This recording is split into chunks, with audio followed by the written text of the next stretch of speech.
Mon père a regardé ma toute nouvelle maison, a souri comme s'il avait tous les droits d'être là, et a dit calmement, « Ta sœur et ses garçons emménagent demain. » J'ai honnêtement cru qu'il plaisantait.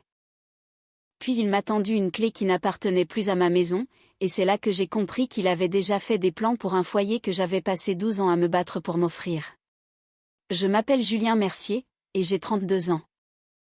Je vis dans une petite commune à la périphérie de Lyon, là où les gens saluent encore les inconnus et où tout le monde finit par connaître les affaires des autres avant même le petit déjeuner. Depuis 11 ans, je travaille comme ambulancier pour le SAMU. C'est un travail épuisant. Certains jours, j'aide à mettre au monde une nouvelle vie. D'autres jours, je tiens la main de quelqu'un pendant qu'il rend son dernier souffle. Ce métier ne vous rend pas riche, mais il vous change. Il vous apprend que chaque seconde compte et que les personnes en qui vous avez le plus confiance peuvent aussi devenir celles qui vous blessent le plus profondément. Si vous aviez demandé à n'importe qui en ville qui travaillait le plus dur, entre moi ou ma petite sœur, presque tout le monde m'aurait désigné sans hésiter. Si vous aviez demandé à mon père, eh bien, selon lui, ma sœur avait toujours mérité davantage. Ma sœur s'appelle Chloé. Elle avait 29 ans, elle était charmante quand elle voulait quelque chose, bruyante quand elle ne l'obtenait pas, et elle réussissait toujours à convaincre les gens que chaque catastrophe dans sa vie était la faute de quelqu'un d'autre. En grandissant, elle n'a jamais assumé la responsabilité de quoi que ce soit. Si elle ratait un examen, c'était parce que le professeur la détestait. Si elle quittait un emploi, c'était parce que son patron était toxique. Si une autre relation se terminait, chaque petit ami était abusif, contrôlant ou simplement incapable d'apprécier une femme forte. Papa croyait chaque mot qu'elle disait. J'ai arrêté d'essayer de le convaincre du contraire il y a des années. Notre mère est décédée quand j'avais 14 ans. Le cancer l'a volée lentement. Elle a passé presque 3 ans à se battre tout en faisant semblant que tout allait bien pour que Chloé et moi ne nous inquiétions pas. La nuit avant sa mort, elle a tenu ma main dans cette chambre d'hôpital et a chuchoté quelque chose que je n'oublierai jamais. Julien, promets-moi que tu construiras toujours ton propre avenir. N'attends jamais que quelqu'un d'autre te le donne. J'ai promis. Je n'avais aucune idée que cette promesse deviendrait la seule raison pour laquelle j'ai survécu à tout ce qui s'est passé ensuite. Après la mort de maman, papa a changé. Le chef de chantier gentil et drôle qui entraînait l'équipe de foot locale a disparu. À sa place, il y avait un homme amer qui s'enterrait dans le travail pendant la journée et gâtait Chloé à chaque occasion parce qu'elle lui rappelait maman. Du moins, c'est ce que tout le monde disait. Peut-être qu'ils avaient raison. Peut-être que perdre maman l'avait brisée, mais le chagrin n'excuse pas le favoritisme. Quand j'ai eu 16 ans, je voulais une vieille voiture d'occasion pour pouvoir aller au lycée et à mon petit boulot après les cours dans un supermarché. Papa a dit non. Si tu veux une voiture, gagne-la. Alors j'ai travaillé. Chaque week-end, chaque jour férié, chaque été. J'ai acheté une vieille Renault cabossée avec presque 200 000 km au compteur 3 mois plus tard. Papa a surpris Chloé avec une Mini Cooper toute neuve pour ses 17 ans. Elle a crié, a pleuré, l'a serré dans ses bras et a posté des photos partout. Tout le monde l'appelait le père de l'année. Moi, je me tenais dans l'allée en train de me laver les mains après mon service au supermarché parce qu'elle sentait encore la laitue pourrie et l'eau de Javel. Cela résumait assez bien notre enfance. Quand j'ai obtenu mon diplôme, j'ai commencé ma formation d'ambulancier tout en travaillant de nuit dans un entrepôt. Chloé s'est inscrite à la fac. Papa a payé chaque centime, les livres, l'appartement, l'assurance auto, l'argent de poche. 3 semestres plus tard, elle a abandonné parce qu'elle disait que l'université limitait sa créativité. Papa n'avait même pas l'air contrarié. Il disait simplement à tout le monde qu'elle était en train de se chercher. Pendant ce temps, je dormais 4 heures par nuit en essayant de payer mes frais de formation par moi-même. Je ne me suis jamais plaint, du moins pas à voix haute. Les années ont passé. Je suis devenu ambulancier à plein temps. J'ai loué de minuscules appartements, j'ai sauté des vacances, j'ai fait des heures supplémentaires presque chaque semaine. Les cadeaux de Noël étaient faits maison parce que je ne pouvais pas m'en offrir de cher. Mes amis achetaient des motos, moi j'épargnais pour ma retraite. Mes amis changeaient de voiture, moi je continuais à conduire ma vieille Renault jusqu'à ce que la boîte de vitesse explose pratiquement. Chaque décision que je prenais avait un seul but. Posséder ma propre maison avant d'avoir 33 ans. Cela semblait impossible. Les prix de l'immobilier continuaient de grimper, les taux d'intérêt changeaient constamment, tout coûtait plus cher, mais à chaque fiche de paie, j'économisais quelque chose. Parfois 50 €, parfois 500 €, jamais rien. Pendant ce temps, Chloé jonglait entre les boulots, prof de yoga, coach de vie, création de bijoux, consultante en réseaux sociaux. Influenceuse immobilier alors qu'elle n'avait jamais vendu une seule maison. Chaque nouvelle idée durait 2 ou 3 mois avant que papa ne paie discrètement les factures qu'elle ignorait. Puis elle a rencontré Kevin. Kevin croyait que la crypto-monnaie allait remplacer les banques. Avant que cela n'arrive, il a réussi à convaincre Chloé d'investir presque tout ce qu'elle avait, ce qui se trouvait être de l'argent que papa lui avait donné. 6 mois plus tard, Kevin a disparu, tout comme l'argent. Papa a blâmé Kevin, jamais Chloé. À ce moment-là, elle avait 2 petits garçons, Léo qui venait d'avoir 7 ans et Hugo 4 ans. Les garçons étaient adorables. Rien de ce qui se passait n'était de leur faute. Ils méritaient de la stabilité. Ils méritaient des parents qui se comportaient comme des adultes. Au lieu de cela, ils avaient Chloé. Enfin, juste 4 mois avant mon 32e anniversaire, j'ai signé les papiers pour ma première maison. Rien d'extravagant, 3 chambres, une salle de bain et un sous-sol à aménager. Un petit jardin avec un vieux tilleul. Pour moi, cela ressemblait à un palais. La première nuit à l'intérieur, il n'y avait même pas encore de meubles. Je me suis assis sur le parquet en mangeant une pizza froide directement dans le carton tout en fixant le salon vide. Pour la première fois depuis la mort de maman, j'avais l'impression d'avoir réellement tenu ma promesse. J'avais construit quelque chose. Personne ne me l'avait donné. Personne ne pouvait me l'enlever, du moins c'est ce que je pensais. Papa est venu me voir le week-end suivant. Il a parcouru chaque pièce les mains derrière le dos. Il y a des travaux. C'est vrai. La cuisine est démodée. Je sais. Le toit devra probablement être refait bientôt. C'est déjà prévu. Il a hoché la tête. Pas une seule fois il n'a dit qu'il était fier. Pas une seule fois. Avant de partir, il a simplement grommelé, grande maison pour une seule personne. Sur le coup, je n'y ai pas trop prêté attention. J'aurais dû. Environ 2 mois plus tard, Chloé a débarqué à l'improviste. Elle m'a serré dans ses bras, ce qui m'a immédiatement rendu méfiant. Elle ne me prenait jamais dans ses bras à moins de vouloir quelque chose. Julien, ouais. Je voulais juste te dire félicitations. Merci. Je suis vraiment heureuse pour toi. Tu as besoin d'argent. Son sourire a disparu. Waouh, j'ai vu juste. Elle a ri maladroitement. En fait, les temps sont un peu durs. Qu'est-ce qui s'est passé cette fois? Mon propriétaire a augmenté le loyer. Et puis, les garçons ont besoin de plus d'espace. Je suis désolée. Elle a attendu. J'ai attendu encore plus longtemps. Finalement, elle a soupiré. Tu ne vas sérieusement pas proposer de m'aider? Proposer quoi? De l'aide. J'ai passé 12 ans à m'aider moi-même. Elle est partie furieuse. Je me suis dit que c'était la fin de l'histoire. Je ne pouvais pas me tromper davantage. Une semaine plus tard, papa a appelé. Sa voix semblait anormalement joyeuse. Tu es chez toi ce soir? Ouais. Je passerai te voir. D'accord. Vers 19 h, j'ai entendu 2 véhicules entrer dans mon allée. Le SUV noir de papa et la voiture blanche de Chloé. Aucun d'eux n'avait appelé pour dire qu'elle venait aussi. Cela m'a immédiatement mis sur la défensive. Papa est entré avec des cafés. Chloé est entrée avec un carnet et un mètre-ruban. Un mètre-ruban?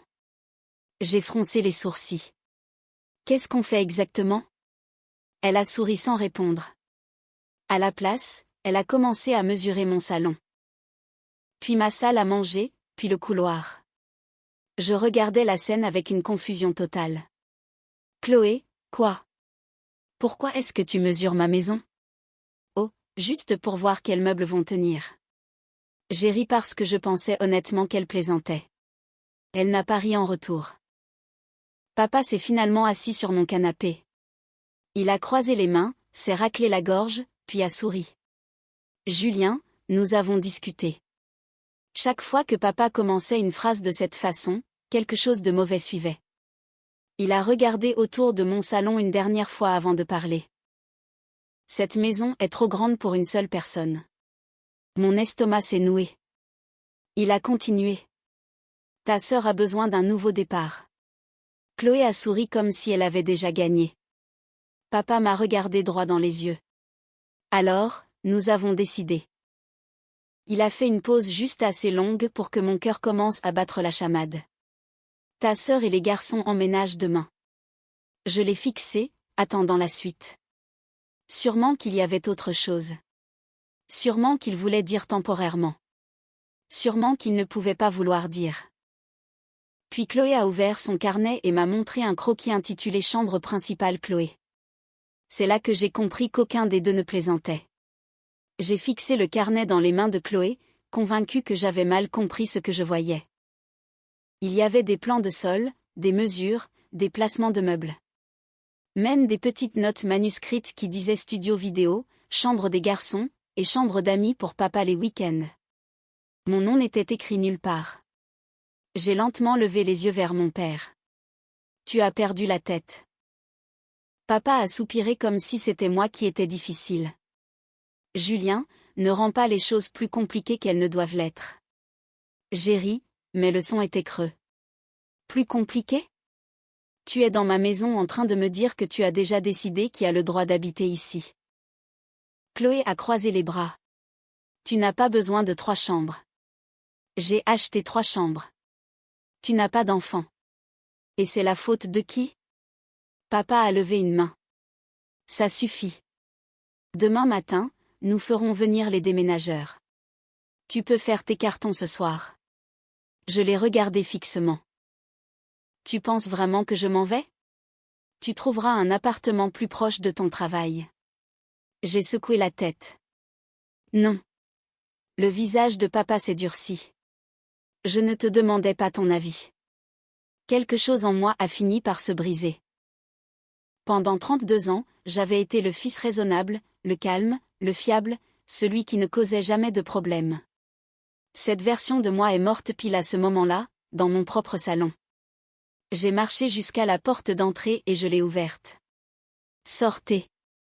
Papa a cligné des yeux. Qu'est-ce que tu as dit ? Tu m'as très bien entendu. Chloé a ri. Tu mets ta famille à la porte. J'expulse des intrus. Papa s'est levé lentement. Tu regretteras de m'avoir parlé sur ce ton. Non. Je l'ai regardé droit dans les yeux.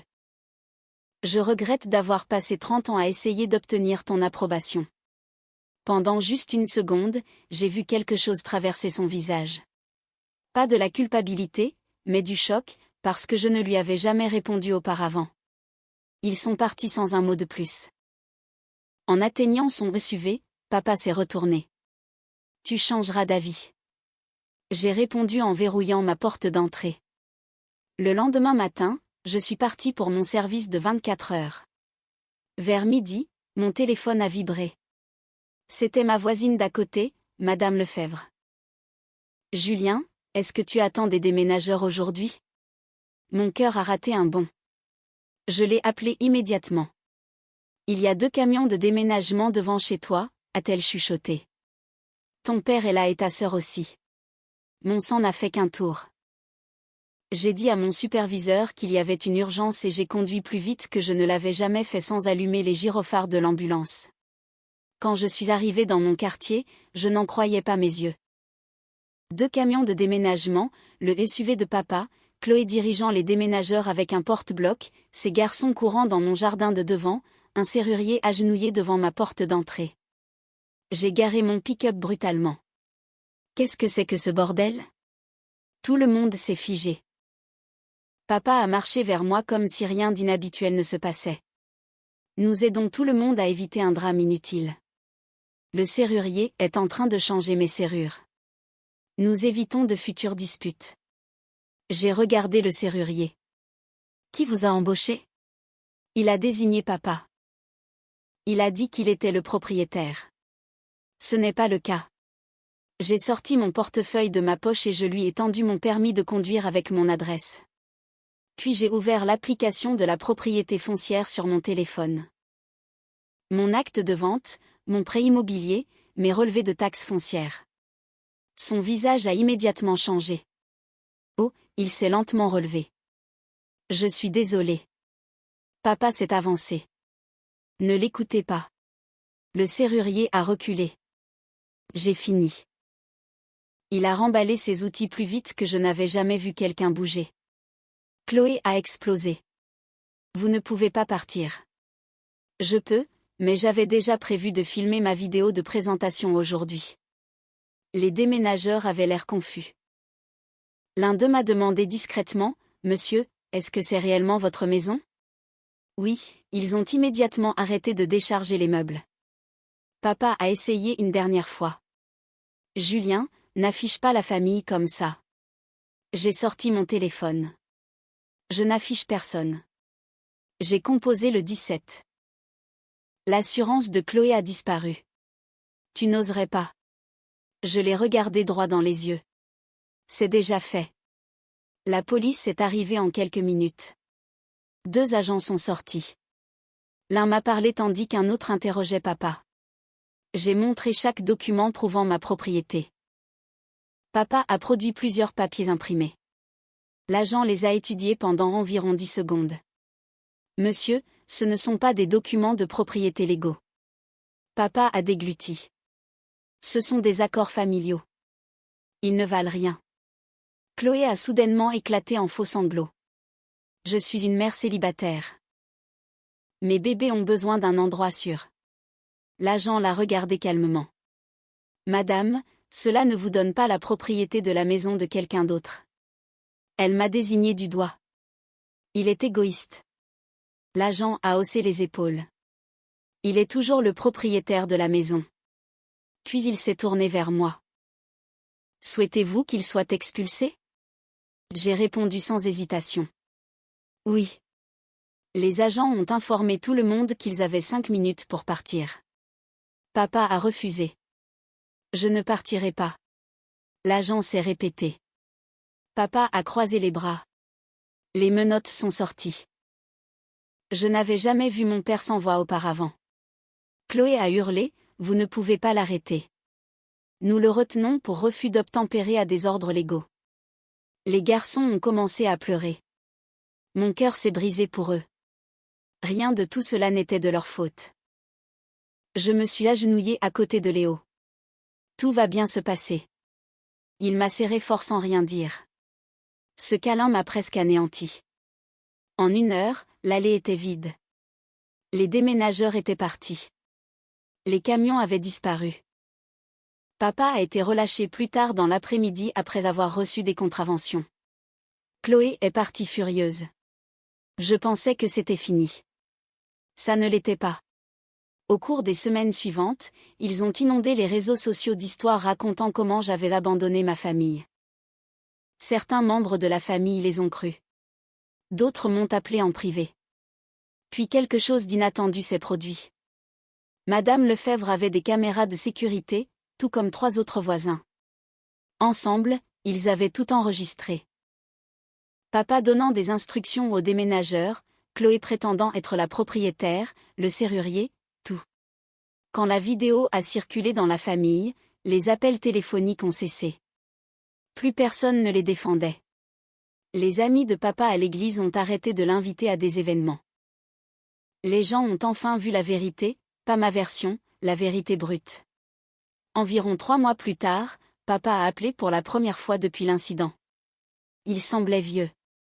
J'ai besoin de te voir. Contre mon meilleur jugement, j'ai accepté. Nous nous sommes retrouvés dans un petit bistrot. Il semblait plus mince. Ses cheveux étaient devenus presque complètement gris. Il n'a pas commandé de nourriture, moi non plus. Après plusieurs minutes de silence, il a enfin parlé. J'ai fait une erreur. J'ai attendu. J'ai passé des années à essayer de réparer la vie de Chloé. Il a baissé les yeux. Et j'ai détruit ma relation avec mon fils à la place. C'étaient des mots que j'avais voulu entendre pendant des décennies. Curieusement, ils n'ont rien guéri. J'apprécie les excuses, ai-je dit doucement, mais les excuses n'effacent pas les choix. Il hoche la tête. Je sais. Nous sommes restés assis là en silence. Je ne m'attends pas à ton pardon. C'est bien. Il a levé les yeux. J'espère seulement qu'un jour tu te souviendras que je n'ai pas toujours été cet homme. J'ai pensé à maman, aux matchs de foot, aux sorties en camping, aux gâteaux d'anniversaire. Avant que le chagrin ne le change, je m'en souviens. Il a souri tristement. Ça me suffit. C'était la dernière conversation que nous avons eue pendant presque un an. Quant à Chloé, la réalité a fini par la rattraper. Sans papa pour payer ses factures, elle a dû travailler, vraiment travailler. Elle est devenue réceptionniste dans un cabinet dentaire. Elle détestait chaque minute, mais elle a gardé le poste pour la première fois de sa vie d'adulte. Elle a gagné son propre salaire. Des mois plus tard, elle m'a envoyé un message. Ce n'était pas une excuse, pas exactement. Ça disait simplement, je comprends enfin pourquoi tu étais toujours fatigué. Je n'ai jamais répondu. Certaines leçons n'ont pas besoin de réponse. Aujourd'hui, cela fait presque 2 ans. Le tilleul dans mon jardin est plus grand. J'ai enfin fini de rénover la cuisine. La chambre d'amis est devenue une salle de lecture au lieu du rêve de quelqu'un d'autre. Madame Lefebvre m'apporte toujours des biscuits faits maison à chaque Noël. Le voisinage rit encore du désastre du jour du déménagement. Parfois je ris aussi. Parfois non. Les gens me demandent si je hais mon père. Je ne le hais pas. La haine est pesante. J'ai porté assez de poids en grandissant. Ce que j'ai fini par apprendre est quelque chose que ma mère a essayé de m'enseigner il y a des années. L'amour sans limite devient une permission de tout faire. La famille sans respect devient une obligation étouffante. Et un foyer n'est pas seulement l'endroit que l'on achète. C'est l'endroit que l'on refuse d'abandonner. De temps en temps, après une longue garde en ambulance, je m'assois sur ma terrasse avec une tasse de café et je regarde les lumières à l'intérieur de la maison pour laquelle je me suis tant battue. Personne ne m'a donné ses murs. Personne ne m'a remis ses clés. J'ai gagné chaque centimètre carré de ce foyer, et peu importe qui frappe à ma porte, cela ne changera jamais. Cette histoire nous rappelle cruellement que la famille ne donne pas tous les droits, surtout celui de piétiner le travail acharné et les limites personnelles d'un de ses membres. Julien a dû faire un choix déchirant mais nécessaire pour protéger non seulement ses biens, mais surtout sa propre dignité et la promesse faite à sa mère. Le favoritisme parental et l'absence de limites peuvent détruire des relations pendant des décennies, et parfois, la seule façon de se faire respecter est de dire non de manière radicale, même si cela implique l'intervention de la loi. On voit ici que l'amour véritable ne consiste pas à excuser tous les comportements toxiques, mais à tenir chacun responsable de ses actes. Julien a fini par obtenir la paix qu'il méritait, tandis que son père et sa sœur ont dû faire face aux conséquences de leur sentiment d'impunité. Et vous, qu'auriez-vous fait à la place de Julien si vous aviez trouvé des camions de déménagement devant votre propre maison? Auriez-vous été capable d'appeler la police contre votre propre famille pour protéger votre avenir? Dites-le nous dans les commentaires.